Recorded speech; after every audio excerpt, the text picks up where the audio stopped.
আমি যখন এই ভিডিওটা করছি তখন ঘড়ির কাঁটায় প্রায় 6:30 বাজে। আমি সবে কমপ্লিট করলাম অ্যামাজন প্রাইমের লেটেস্ট ওয়েব সিরিজ রাখ। এই শোয়ের যে ডিরেক্টর সে হচ্ছে প্রসিত রয়, যে পাতাল লোক ডিরেক্ট করেছিল।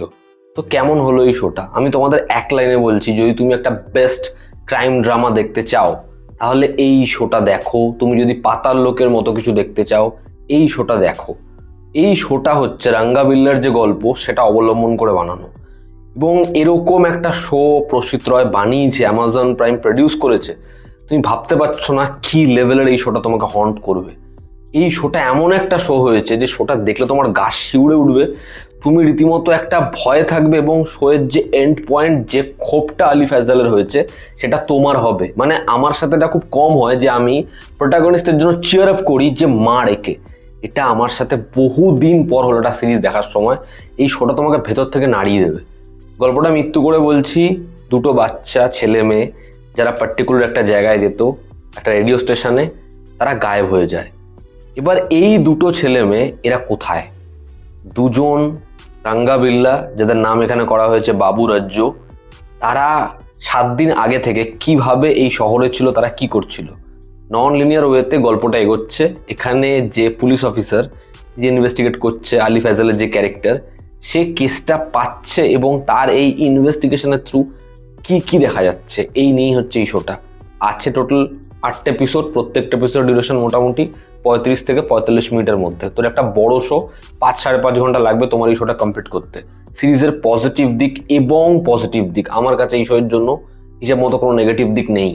শোয়ের প্রথম পজিটিভ দিক হচ্ছে এই শোয়ে অ্যান্টাগনিস্টদেরকে যেরকমভাবে প্রেজেন্ট করেছে, দুজনের পারফরমেন্স এরকম, দুজন গোটা শোতে যেরকমভাবে ছেয়ে আছে, প্রত্যেকটা ক্রাইম যেভাবে তারা ঘটিয়েছে, দৃশ্যগুলোকে যেরকম দেখিয়েছে, তাদেরকে পশু জন্তু দেখিয়েছে। এই শোয়ের একটা সংলাপ রয়েছে যেখানে আলি ফ্যাজাল বলছে তার বাবা একসময় বাঘ দেখেছে, খুব ভালো হতো যদি জন্তু জানোয়াররা বেঁচে থাকতো শহরে, কারণ এরা জানোয়ারের থেকে অধম। এই জিনিসটা তোমাকে গোটা সিরিজে ফিল করাবে। একটা সিকোয়েন্স এমন, ওরা যা জিনিসপত্র করছে সেগুলো ভয়ানক, এবং ক্লাইম্যাক্স লাস্ট যে এপিসোডটা আছে না, তোমার বিশ্বাস করো চোখ ছলছল করবে যে এরকম জিনিসপত্র হয়েছে। আমি এভাবে কোনো শোতে ইমোশনালি কানেক্ট হই না যেটা এই শোটাতে হয়েছি। তোমার রাগ হবে রীতিমতো, দুজনকে জাস্ট টেরিফিক ভাবে প্রেজেন্ট করেছে, এবং তাদের পারফরমেন্স তুমি ভুলতে পারবে না। দুটো চেহারা, এরকম লেভেলে তাদের পারফরমেন্স। আলি ফ্যাজাল গোটা শোতে ছেয়ে রয়েছে, যেরকম তার লুক, যেরকম তার কথা, যেরকম তার পার্সোনাল ক্রাইসিস, যেরকম তার লাভ লাইফ, প্রত্যেকটা দিক এত জেনুইন এবং এত ভালোভাবে সেটাকে দেখিয়েছে না। গোটা শোতে আলি ফ্যাজাল দাগ কাটতে পারে, নিজের ছাপ ছাড়তে পারে। পরবর্তী পজিটিভ দিক হচ্ছে এই শোতে রিসার্চ এবং ডিটেলিং, ছোট ছোট বিষয় যেরকম ভাবে প্রমিনেন্ট করেছে ভীষণ ভালো। যেভাবে ইনভেস্টিগেশনটা চলেছে, খুব ছোট ছোট ঘটনা তুমি দেখবে বারবার করে একটা কথা উঠে আসে, হাত পুড়েছে, সেটা একদম পরবর্তী এপিসোডে যেভাবে উঠে আসে, একটা ছোট্ট ইনসিডেন্ট কিন্তু সেটাও তোমাকে অনেক কিছু সার্ভ করছে। তো প্রত্যেকটা টুকরো টুকরো ইনফরমেশন আলটিমেটলি যখন জুড়ছে না, সেটা ব্যাপক জায়গায় পৌঁছায়। এই শোয়ের রাইটিং, সেটা স্ক্রিন প্লে লেভেলে এত ব্যাপক হয়েছে। দেখো, এটা স্লো বার্ন থ্রিলার। তুমি যদি এর থেকে প্রত্যেকটা মুহূর্তে কিছু হচ্ছে ওরকম কিছু চাও, তাহলে এই শোটা একেবারে তোমার জন্য নয়। তুমি যদি ভালো শো দেখে অভ্যস্ত হও, এই শোটা বস নির্দ্বিধায় তোমার জন্য। যেরকম ভাবে স্ক্রিন প্লে এগিয়েছে, সেটা ভীষণ যত্ন নিয়ে লেখা, এবং পরিচালনাও এই শোয়ের খুব খুব ভালো হয়েছে।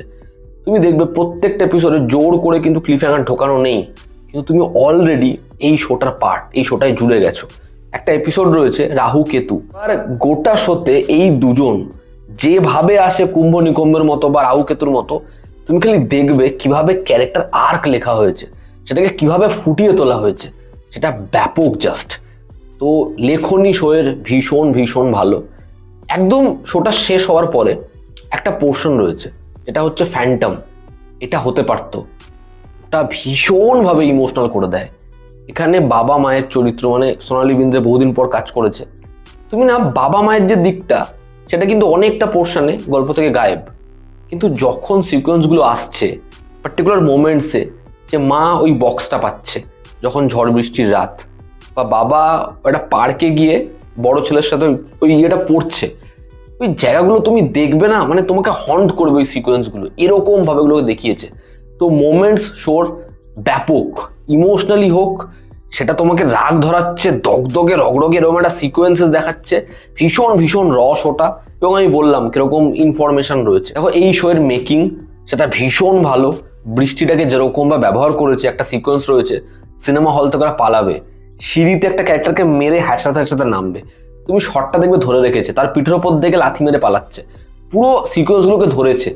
গাড়ির মধ্যে ওইটুকু প্যাসেজে তলোয়ার নিয়ে অ্যাট্যাক করছে, সিনটাকে কিরকম ভাবে দেখিয়েছে দেখবে। এবং এর ব্যাকগ্রাউন্ড স্কোর যেরকম, অ্যাম্বিয়েন্সটাকে যেরকম ভাবে দেখিয়েছে, লোকেশন ওয়াইজ সেটা যেরকম ভাবে শিফট হয়, ভীষণ ভীষণ ভালো। তুমি একটা পাতাল লোকের মতো ভাইব কিন্তু এই শোটার মধ্যে পাবে, প্রোটাগনিস্টের মধ্যে, প্রোটাগনিস্টের জার্নির মধ্যে। প্রোটাগনিস্ট সাধারণ একজন গ্রাউন্ডেড মানুষ, সে কোনো সুপার পাওয়ার রাখছে না নিজের মধ্যে। তার ফ্যামিলির যে দিকটা, রাজা দেবেদির সাথে তার যে দিকটা, তার বাবা বারবার করে বলছে যে আমার টেকনিক হচ্ছে মন জয় করো, তাকে সবসময় সেবা করতে থাকো এবং সেভাবে নিজের জায়গাটা বানাও। আর ছেলে কি বিশ্বাস করে, তো এই যে বাবা ছেলের দিকটা, সেই সম্পর্কটা কিভাবে ডেভেলপ হচ্ছে, একটা প্রেমের সম্পর্ক আছে যেটা অব্যক্ত, সেটা কিরকম ভাবে ডেভেলপ হচ্ছে, এগুলো কিন্তু প্যারালালি রয়েছে, কিন্তু কোনোটা বাড়তি মনে হয় না। সেই সাবপ্লটগুলোকেও সুন্দরভাবে জায়গা দিতে দিতে গেছে। এবং হরর ফিল, আমার এরকম ধরনের কাজ বেশি ভালো লাগে যেখানে কোথাও বলা হচ্ছে না এটা একটা হরর কাজ, কিন্তু এরকম এর অ্যাম্বিয়েন্স, এরকম ভাবে গল্প যাচ্ছে, তুমি একটা টাইমের পরে বুঝতে পারবে যে আমিও ভয় পাচ্ছি, আমারও আনসেফ ফিল হচ্ছে। যে কারণে এই কাজের যে হরর এলিমেন্ট, সেটা খুব খুব ভালো। একজন সিনেমার দর্শক হিসেবে আমার মনে হয় এই 10-12 দিন খুব ভালো গেল। সেখানে একটা অবসেশন দেখেছি, সেখানে একটা টাইটেন স্টোরি দেখেছি, সেখানে একটা রাগ দেখলাম, একটা বান্দর দেখলাম, একটা মে বাপাস আউঙ্গা দেখলাম, একটা ফেরা দেখলাম। তো অনেকগুলো ভালো ছবি সিরিজ দেখেছি, যে কারণে আমার খুব ভালো লাগছে। তখন না টায়ার্ডনেসটা কাজ করে না। একটা ভালো শো তুমি 5 ঘন্টা 5.5 ঘন্টা ধরে দেখো, মানে এটা একটা বড় সিরিজ, আমার কোথাও মনে হয়নি এই শোটাকে ইলংগেট করে, শোটাকে টেনেছে।